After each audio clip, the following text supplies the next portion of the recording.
the Antwerp diamond heist. On February 15, 2003, one of the most elaborate heists in history took place. It would even be known as the heist of the century. The Antwerp diamond heist was planned by a mastermind named Leonardo Notarbartolo. But for anyone who worked at the Antwerp Diamond Center in Belgium, Leonardo was just another diamond merchant who worked in the building, as he had worked there for over 3 years. You see, this was all part of the plan. Merchants received full access to the building, including the vault, where all the lockboxes were located. And shortly after he was hired, Leonardo began to carry a small pen in his shirt pocket, which he had installed with a small camera. With the footage he acquired, Leonardo and his team created a replica of the vault where they practiced breaking into it for months. The crew consisted of 5 men: Leonardo, Speedy, Monster, the Genius, and the King of Keys, each equipped with a special set of skills to aid in the heist. And on February 15, 2003, it was all or nothing. In the dead of night, the gang would make their way to the vault, quickly dialing in the combination, which they easily acquired thanks to a small hidden camera they had installed in the room a few days prior. They then turned the lights off,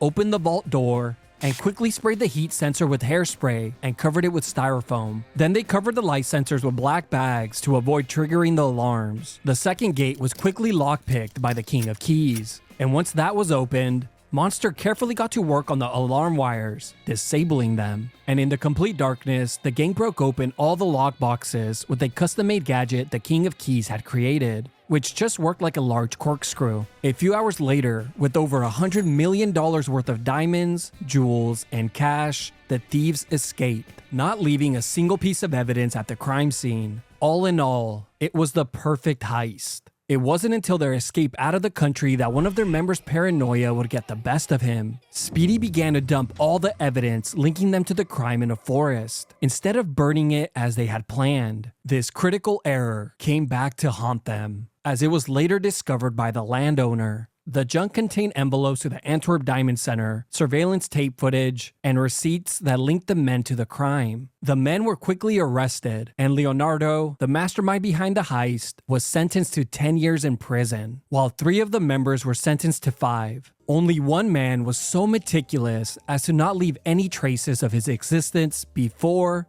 during, and after the heist, escaping with his fair share of the loot. He walked away with $20 million worth of valuables, or a value of around $34 million today. He has been described as an elderly man, but is only known to the world as the King of Keys. And based on his work, is considered by many experts to be one of, if not the most talented key forger on the planet.